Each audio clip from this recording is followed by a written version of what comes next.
trail of the truth for over 40 years. If anything, he's probably the expert. He has spawned most of the researchers you know, such as Zecharia Sitchin and David Icke and so on. He brought them to the public. Jordan has not been credited in half the way that he should be. And I want to do that right here.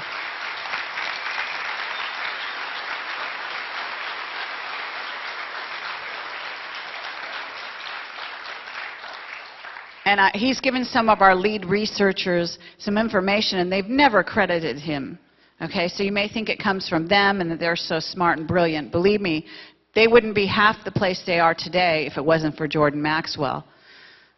And so we really want to honor him here today. And we're very proud to have him speak at a Project Camelot conference. Thank you. Thank you very much.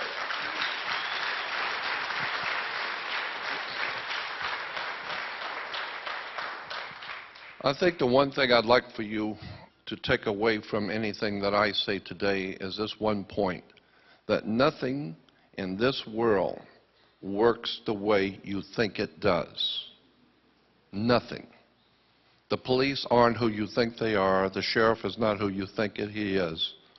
Banks do not do what you think they do. Governments don't operate anywhere near the way you think they do. And that's why today, when you look at what's going on in the world today, none of it makes any sense. It's all crazy. It makes no sense at all. Seems very destructive. But actually, in point of fact, you don't know how the system works. It's working perfectly fine. The rich get richer and the poor get poorer. And the people, the masses, are entertained with television and alcohol and drugs, and the wealthy continue to get wealthy, and so it's working perfectly fine once you understand how the world really works, and nothing works the way you think it does. My whole life I have been interested in theology and religion, and that's my real love, and I've spent all of my awakened hours of research throughout the country and throughout the world studying theology and religion, but not to learn from it, but to learn about it. And it's a fascinating story once you see how our religions came into being, and you begin to see things that you've never seen before, and begin to have questions that never occurred to you before. And so that's been my major love. But I also, in the early 80s, very early 80s, came into contact with some people who were experts on government banking.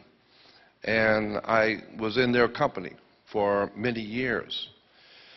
And I learned how governments work, and it was absolutely astounding to me to see the real truth. It's taken me 48 years to get here tonight, but I'm going to give you a secret that I've learned. I'm going to give this to you for free. This is a secret, and it's a very powerful secret. People will always, financially and in every other way, people will always support what they want to hear. They will not support what they don't want to hear. If you like country music, you're not going to pay $30 for a rap concert. If you like a particular movie star, you're not going to go see somebody else. People will always, if you like a particular kind of food, you're not going to the opposite restaurant.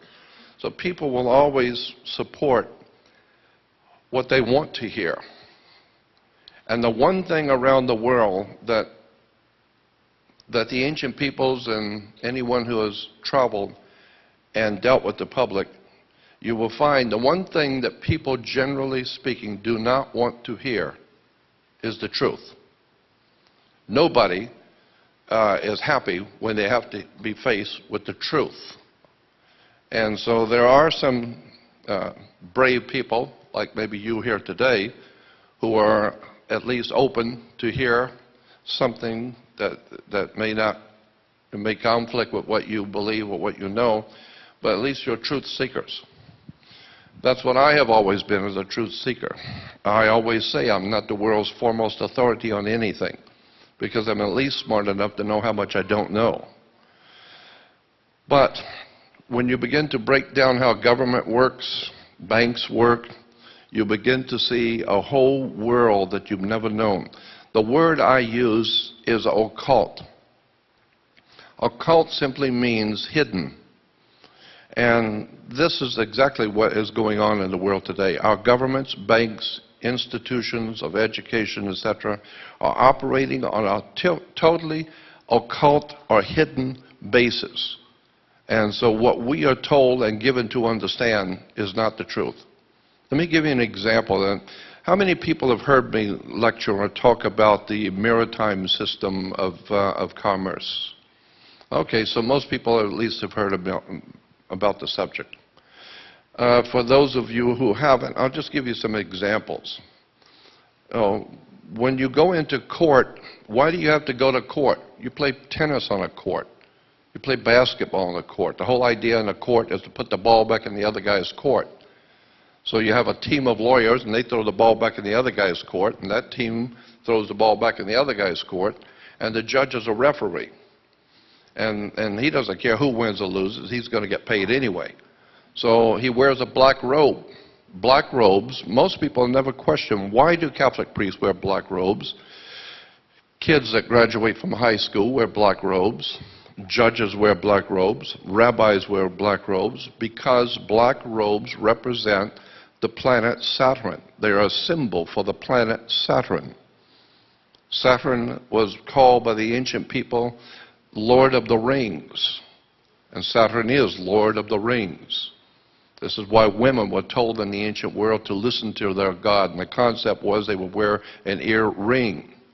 Men were to get married before their gods. They would wear a wedding ring, because the old ancient god of the Middle East, one of the ancient gods of the Middle East, was the planet Saturn. Saturn was directly connected to Yahweh, the Hebrew God. And so this is why even today the Jews celebrate the worship of Saturn. Saturn in the old Phoenician language was called Shabbath. Look up in the Phoenician language, you will find that the planet Saturn was called Shabbath. And his worship, to honor him once a week, was called Sabbath. So when the Jews are having Sabbath, they're actually paying homage to their god Saturn, Lord of the Rings. And so when you start breaking down where religions have come from, theologies have come from, the six-pointed star, for instance, is called the Star of David. Actually, it's not the Star of David. All the encyclopedias and reference works will tell you that it's called the Star of Saturn. It is a hexagram. Hexagrams represented the planet Saturn. So, and then when you look at the Christian system of things, the church is a disgrace, in my opinion, period. The Christian church is a disgrace. Everything that comes out of the Christian church in America is a disgrace. It's filled with lies, deception, innuendos. It is a money-making corporation. It operates under maritime admiralty law. And there is a whole world of knowledge that Christians have not been given about the Scriptures, about who wrote the Bible, where it came from. I have found that even Judaism is not a BC religion. It did not exist in the BC. So when we talk about ancient Jerusalem, there was no ancient Israel. Jerusalem, yes, but no ancient Israel. So when you think about and how you have preachers and religious leaders talk about ancient Israel this and ancient Israel that, in point of fact, Israel is not a BC religion. The whole concept of the Old Testament was developed right around the 9th, 10th, and 11th and 12th century A.D. So that the Old Testament is not an ancient record of an ancient people. There was no ancient Israel. Two of the greatest scholars, archaeologists in Israel, have written a book called Unearthing the Bible. And these two men, these two archaeologists, are the best and the brightest of the archaeologists in Israel. And in their book, basically, that's what they said. There was no Moses, there was no King Solomon, there was no King David. The entire thing was written probably in the 8th, 9th, and 10th century AD in Europe, developed and ultimately taken. All of that was taken by the Jesuits in the Catholic Church and rewoven into a story and given to us today as an ancient Israel. There was no ancient Israel. Never existed. There was no Moses. There was no King Solomon. Solomon was Sol, Om, On. Sol is Latin for the sun. Om is the Hindu word for the creative force. And On is the name of the sun in Egypt. The Greeks call it Heliopolis, but the Egyptians call the city of the sun On. Go look in a dictionary, look up the word On. It will tell you it's the city of the sun in Egypt. This is why you flip a light switch on, because it was a city of light. So you take Sol, Om, On, the three names of the sun in the ancient esoteric languages, it becomes Sol, Om, On, or Solomon. Even in the ancient Bibles, the old Bibles from the 12th, 13th, and 14th century, in the Bible, it didn't say King David. It kept talking about King Druid. And incidentally, the system of government and laws that we live under today in America and in the Western world is a Druidic system. America is a Druidic country. Canada is Druidic. Like I said, Western civilization is a Druidic establishment. The Druids were a very powerful priesthood in Europe, even before the Roman Empire existed. And they were the attorneys, the lawyers, the religious leaders, the politicians. It was called the Druidic system. And one of the most important symbols in the Druidic system was a magic wand, like Merlin the magician with his magic wand. And orchestra leaders and conductors use a magic wand. That's a Druid symbol. And the Druid symbol of the magic wand was made out of the wood of a holly tree. It's made out of Hollywood. And the entire establishment in Hollywood is a Druidic system.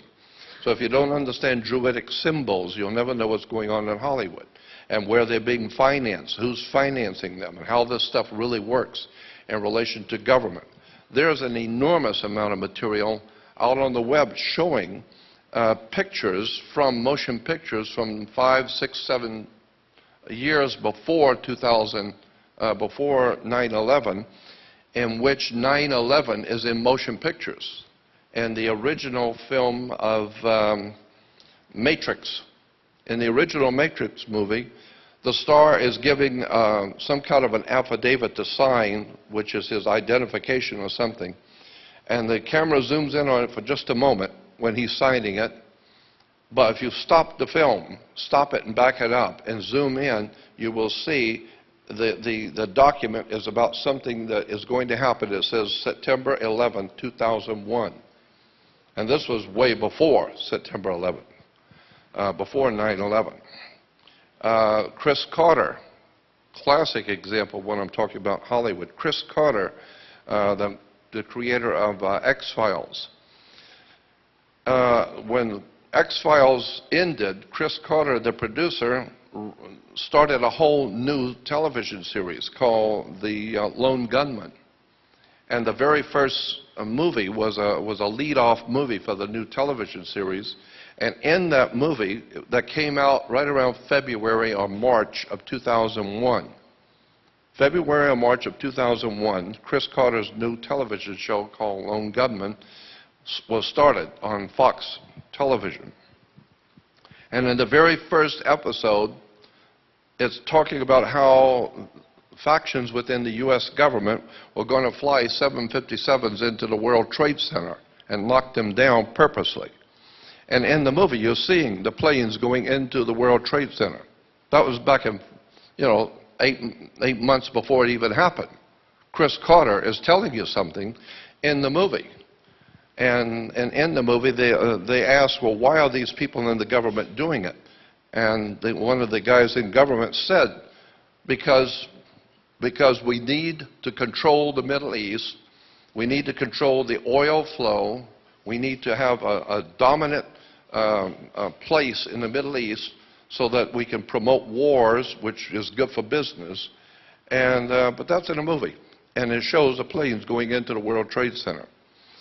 General Electric, about 3 or 4 years before 9/11, General Electric came out with a refrigerator in Italy. And on the face of the refrigerator, painted, were 2 jets flying into the World Trade Center. Shows the World Trade Center and 2 big planes flying into them.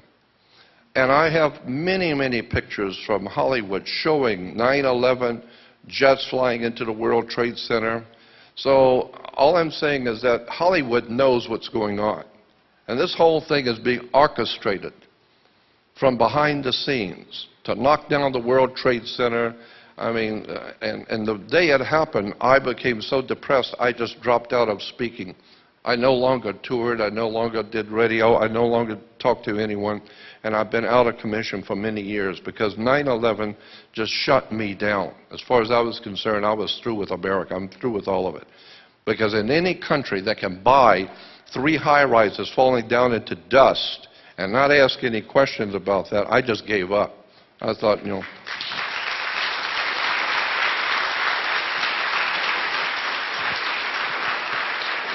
Yeah. So, because I'm well aware of how governments work, religions work, and banks, and, well, let me give you an example.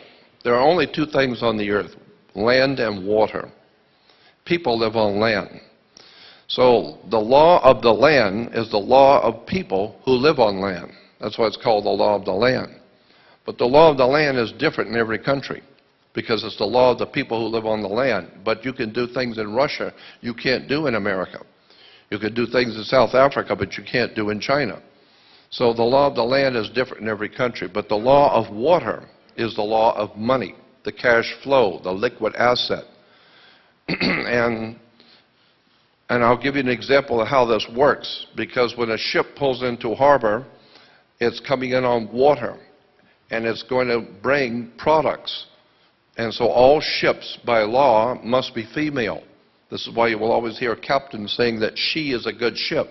She is seaworthy, she. Because all ships are female. And the reason why is because she produces the product. And when a ship pulls into harbor, it parks at the dock. And each piece coming off the ship has to have a certificate of manifest. And the ship where it sits is in its berth. So when you were born, you came out of your mother's water. So you have to have a birth certificate.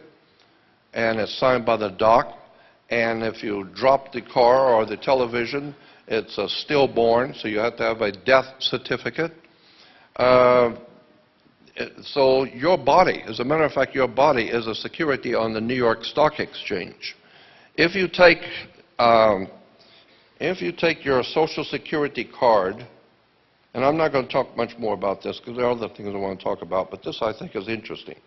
If you take your Social Security card, and on the back of a Social Security card, you will see a series of numbers. And those numbers on mine are in red. And those numbers on the back of the Social Security card represent your physical body on the stock exchange in New York. And if you take a bill, any kind of an American bill, whatever it is, 10, 20, 100, 1, whatever it is, you will see a series of numbers here, code numbers on the bill. You match the numbers on the bill with the back of the Social Security card. It's because there's about $6.5 million or more circulating around the world with your Social Security number on the bill. Because your body is a security on the New York Stock Exchange. They are buying and selling your personal body on the stock exchange in New York. And most people don't understand any of this and have no idea what I'm talking about. But it's the way banks work. And so I have discovered also that banks and government are basically based on religion. Religion is at the bottom of all of this. This is why I have no respect. I have a respect, and a reasonable respect for law and order. I'm not so stupid as not to understand the need for red lights and the things which are required in law for people to live together. But I have no respect for religion, government, banking, and especially educational institutions, because I know who finances these organizations. I know where the money comes from. Our banks were given to us by the Knights Templars, the Masonic Lodge of Knights Templars in Europe. Our educational institutions, universities and colleges, were given to us by the Masonic Order coming out of Rome. This is why the square martyr board is a Catholic symbol. And Jews, how many Jews know that when you wear a yarmulke, that's not Jewish, it's Roman? That's why the Pope wears a yarmulke. That's why the cardinals wear the yarmulke. It's a Roman symbol, it's not Jewish. The Jews were told to wear the yarmulke to show subjection to Rome. And they got so used to using it, they think it's a Jewish symbol. It's not Jewish, it's Roman. And of course, there's another thing that bothers me too when it comes to religion. There is a world of difference between Jewish and being anti-Semitic and anti-Jewish. It doesn't mean the same thing at all. So when you hear someone use the term anti-Semitic, just remember that there's 4 kinds of Semitic: North, East, South, and West Semitic. And there are 13 different races of people in the world that are Semitic. They're Arabs of Semitic. So when you say someone's anti-Semitic, it means that they are against 13 races of people in the world, 13 nations. So when somebody says something about Jewish, it's anti-Jewish, not anti-Semitic. So it's just a small point, but it's big with me, because people use terms and they use the wrong terms and don't understand what they're saying. Religion, government, educational institutions. I have found that so many people willingly, and as I said last night on this forum, so many people willingly bend themselves to what their masters want from them. What your masters want is for you to be in compliance, for you to think what they have told you to think. I've been behind the cameras in national television studios and watched network news people doing their job. And what most people do not realize is on the nightly news from the networks, when you see the newsman talking directly to you, he's talking right into the camera, giving you the news. In point of fact, that's not what's happening. There is a big box, a large box, with a television screen on the bottom, and there is a glass, a clear glass on an angle. And the television, and there's a guy sitting off the side typing, or it's already typed, to telling the newsman what to say, word for word. And so the television screen is hitting this glass and is reflecting straight out, so that the newsman can sit right there and look directly into the camera and read the news. And so he's just reading what somebody else wrote. And that guy wrote it because the boss told him what to write. And so the news is nothing more than what somebody on higher up wants you to believe. So that's why I have no respect for the news. I don't watch television. I'm not interested in Hollywood or movies as such, but there is a lot of interesting stuff in movies. Government, again, I say, it's just my belief, I believe government boils down to the war between the Crips and the Bloods. But that's all it is. It's just one gang is superior to another gang. Unless, of course, that other gang gets a little more money and gets a little bit more vicious. Now they take over town, and so it's a war between gangs, because after all, when it's all boiled down, it boils down to one thing. We're all human. And humans, like Martin Luther King said, people are organizations. Martin Luther King said, organizations are a lot more naughtier than individuals. Individuals can be bad and corrupt. But when you get a whole bunch of individuals bad and corrupt, and they're wearing uniforms, and wearing badges, now you've got a gang. And the police department even have said that. You know, they tell me things like that. Yeah, we're the biggest gang in town. We're legal. We can do whatever we want. So I understood a long time ago that government is simply gang warfare. Who's going to run this town? Well, what family in the mob is going to run this area of the town? So that's why I have no respect for government, banking, or any of the rest of it. I could go on about so many different things that I'm interested in. Again, like I said, religion is a big thing with me. I believe that in the New Testament, the story about Jesus in the New Testament, it's just my opinion, but I believe that that story is an encoded message. It's a metaphor.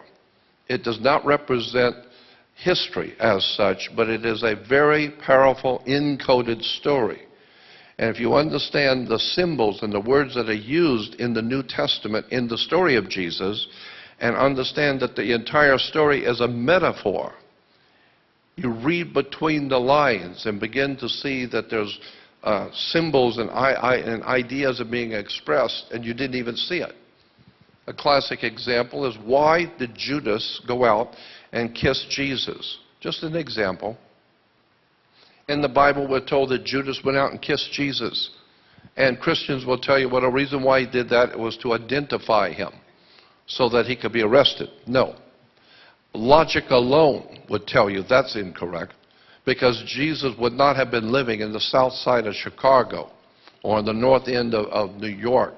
You know, he would have been living in a little Mickey Mouse little village, and probably 300 people there at most, 15 minutes to 20 minutes to walk across the whole town. And, you know, so how could he be hiding? Who would be so stupid as not to know who he is? He's sitting out there in the garden with his followers. So what do you need to go out and kiss him for to identify? Well, that's not what the Bible says. It doesn't say he went out to identify. It says Judas went out and kissed Jesus to betray him, not identify. This is why the mafia, when you're going to be killed, they give you the kiss of death. Because in the ancient world, in the Middle East, when a scorpion bites you, it leaves 2 cuts on your skin, and those 2 cuts look just like human lips. So the ancient people said, you've been given the kiss of death. And this is why when the mob's going to whack you, they give you the kiss of death, right? It's because of the scorpion is a backbiter. Jesus represents in the story a symbol. It's a metaphor. And Jesus is a metaphor for the sun. And so boiling it down, Christianity is sun worship based on astrology. Because nobody owns the sun. Africans don't own it. And we don't own the sun. So obviously the sun belongs to God. So it's God's sun. And he's the light of the world. Of course the sun's the light of the world. What else lights the world if it's not the sun? And he has 12 helpers. Of course, the 12 signs of the zodiac, the 12 months of the year. He is our risen Savior. Of course, it rises every morning about 5:30. And the sun is your Savior. If it don't come up, we're dead.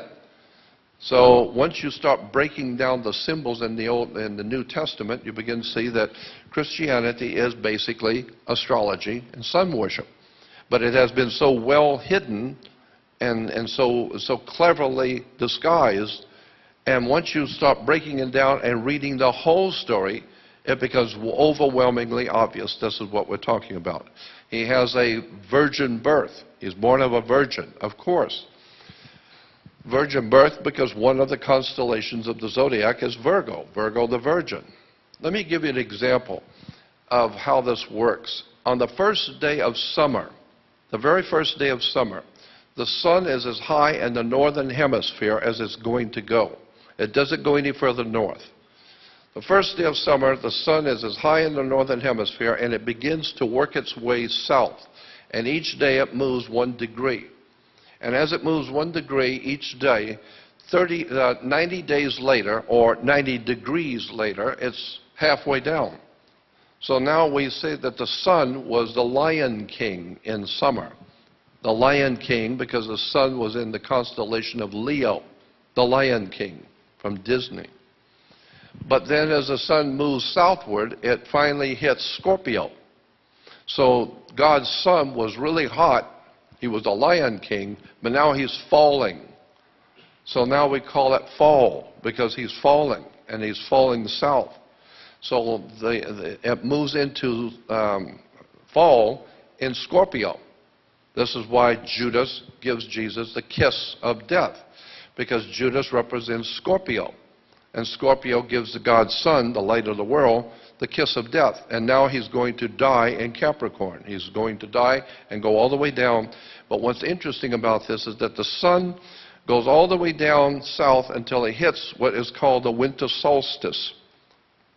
And that's on December 22nd, the sun hits the lowest point on the sky in the south on December 22nd. It's called the winter solstice, the beginning of winter.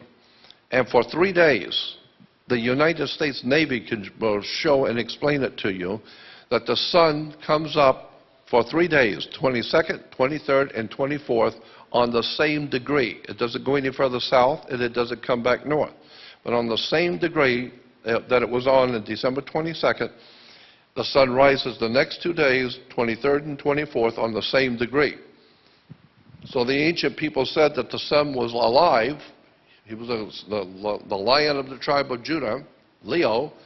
He got the kiss of death from Scorpio, and now he is 3 days, he's not moving at all. So therefore he's in his tomb for 3 days.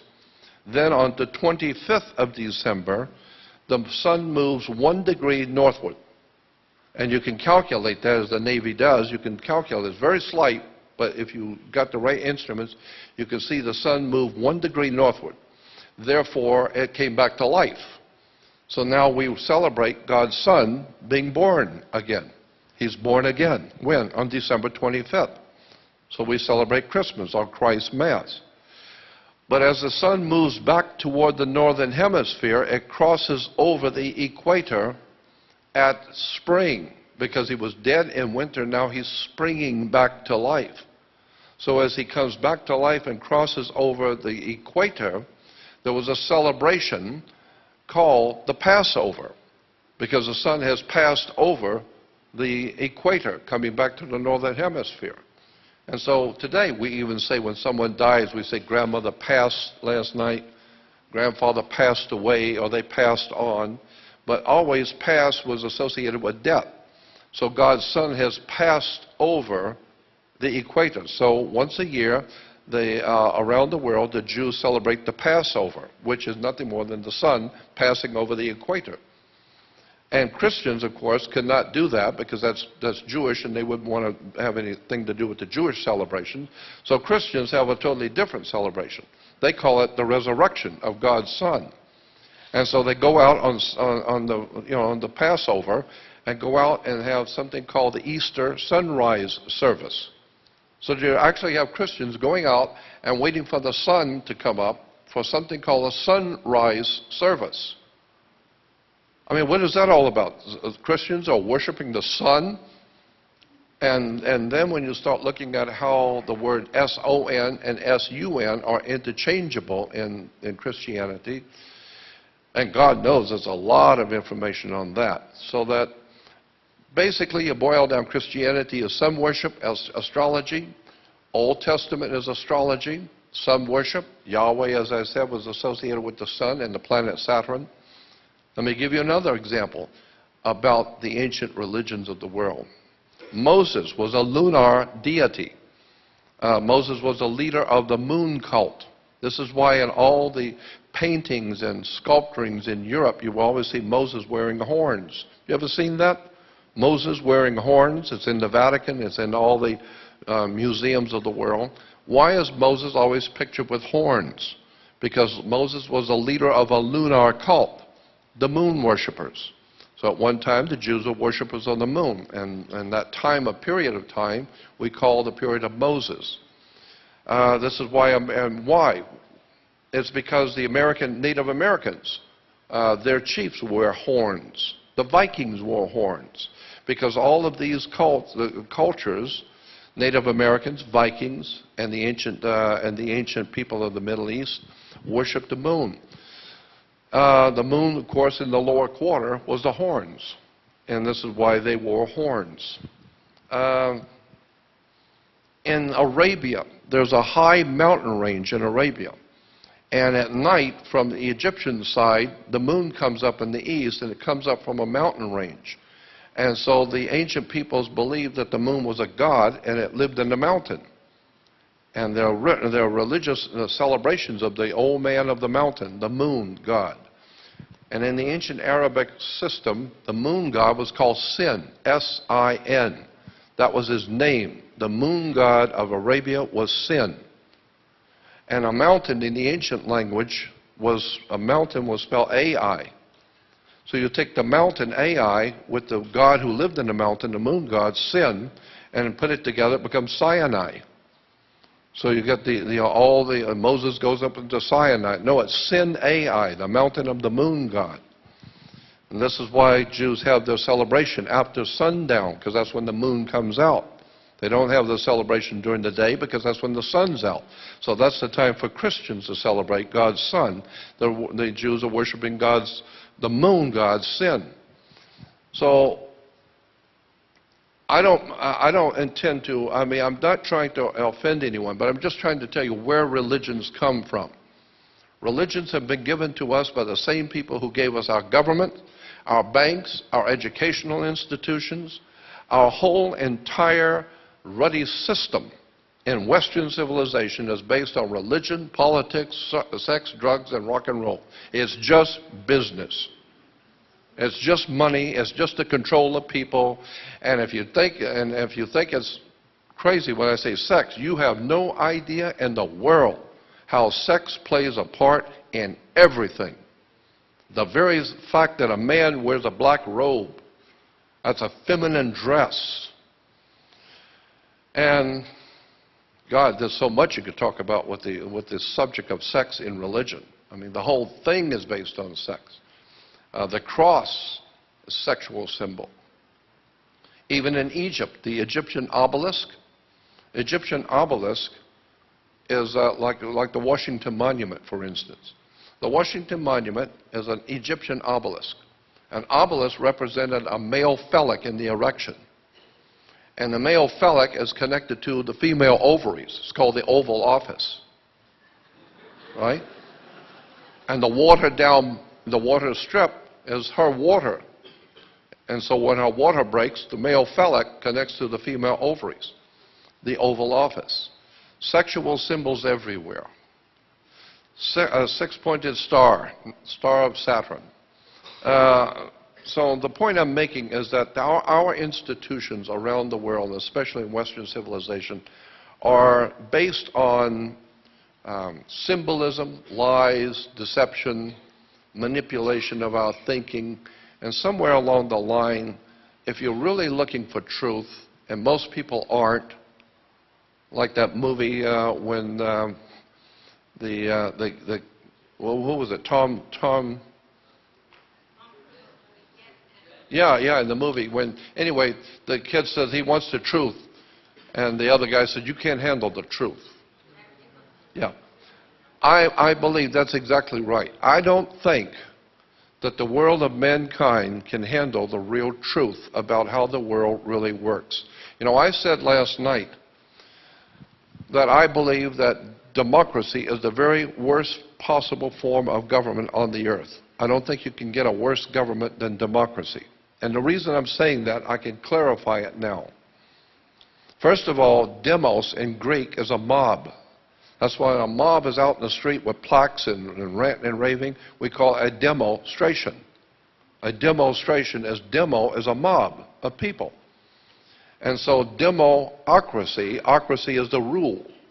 So the rule of the mob is democracy. True democracy is 45 whites hanging one black. That's democracy. We all voted, and one guy's got to die. We all voted. It's democracy. No, America was founded as a constitutional republic. A constitutional republic means There is a set rule of laws that everyone abides by, and it was set up in such a way as to protect this person, the individual, from the mob. Because, you know, down south where I come from, the Ku Klux Klan, they can pick out anybody they want, and there's 45 of them, and they take you out and hang you. And who's going to say anything? It was a democracy. We all voted, and therefore it must be legal. No. America was set up as a constitutional republic, which means the Constitution was a law, and everyone, no matter who is in the country, had to abide by the law, and it protected you as an individual. The biggest problem with a democracy is very simple if you just think about it. Democracy means mob rule. It doesn't matter what the law says. And incidentally, I want to throw this out to you. We hear all the time that America is a land of laws. We are a country based on law. In point of fact, that is not true.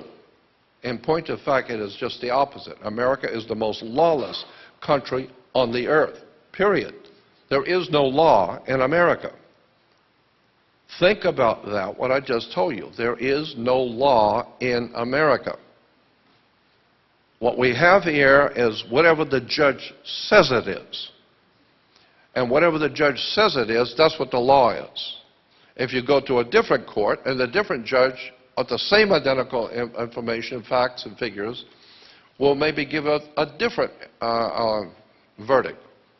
Well, that's what the law is. That's the law. No, it's not the law. It's what that guy said. I learned all of this when I was traveling around, going to the different churches and different cults. Jehovah's Witnesses are a classic example. I could use the Mormons as a classic example. I could use any of these churches as a classic example of what I'm talking about. There is no set law in any religious organization, in the church or any cult or any group or any political group. It's whatever the boss in that particular group says it is, that's what the law is. And so even in Jehovah's Witnesses, they will have the elder in that church will tell you, well, here's what the Bible says and here's what the law is. Now, if you go to a different one, and he will say, no, that guy's full of bull. Here's what the real thing is. Here's the real. And then you understand it doesn't matter where you go in any Mormon church, any Seventh-day Adventist church, any Christadelphian, any Worldwide Church of God, any cult, any rabbi, any synagogue, it doesn't matter. Whoever is in charge of that one particular church where you are, that's the law. And that's exactly what's going on in America. It doesn't matter what the actual law books say. You cannot go into a court in this country and win on the basis of facts. That is the facts of life. You cannot win in a court in America on the basis of facts, period.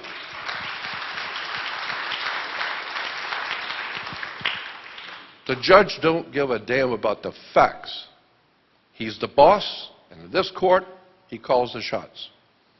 Well, yeah, but the other judge said, I don't care what the other judge said. This is my court, and I call the shots. So I will decide. If I kind of like you, maybe I'll give you a break. If I don't like you, maybe I'll add 10 years. Now, what are you going to do about it? You say, well, yeah, but the law says, no, don't bring that up. This is my court. I call the shots. Therefore, there is no law. America is a land of lawlessness. In the Bible, in the book of Revelation, it talks about the rise of the man of lawlessness. And I've often wondered about that. It's very interesting. A lot of interesting, important stuff written in the Bible if you know what you're looking at. But it talks about in the book of Revelation the rise of something called the man of lawlessness. And I used to wonder why, what in the world was that all about? Because America's got so many laws. We've got thousands of law books. That's all we are, is got law books. So how can there be a man of lawlessness that would rise in the world? Well, now I understand. America is the home of the man of lawlessness. George Bush couldn't care less what the Constitution says, the Bill of Rights. It just don't matter. He's the boss, and whatever he says do, that's what you're doing. You say, well, yeah, but the law says they don't care. And if you bring that up again, you're going to jail. Why? Because he represents the Vatican. The Bush regime was front for the Vatican. The most important enemy this country has today People will never understand it, but the biggest enemy that this nation today has is the Vatican. The Vatican is behind the crap that's going on all over.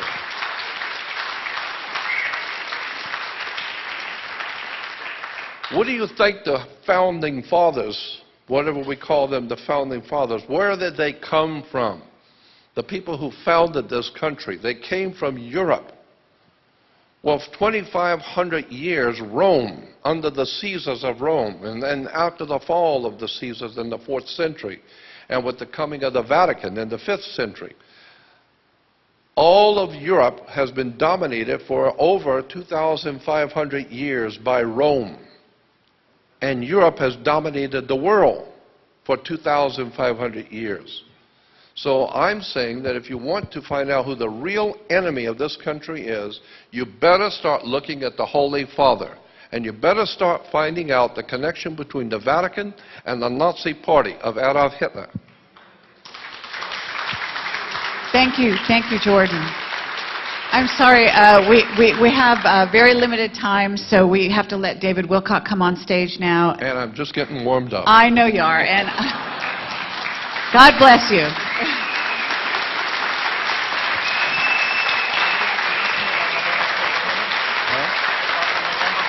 That's right. Yes, stand up for this man. Okay. Thank you.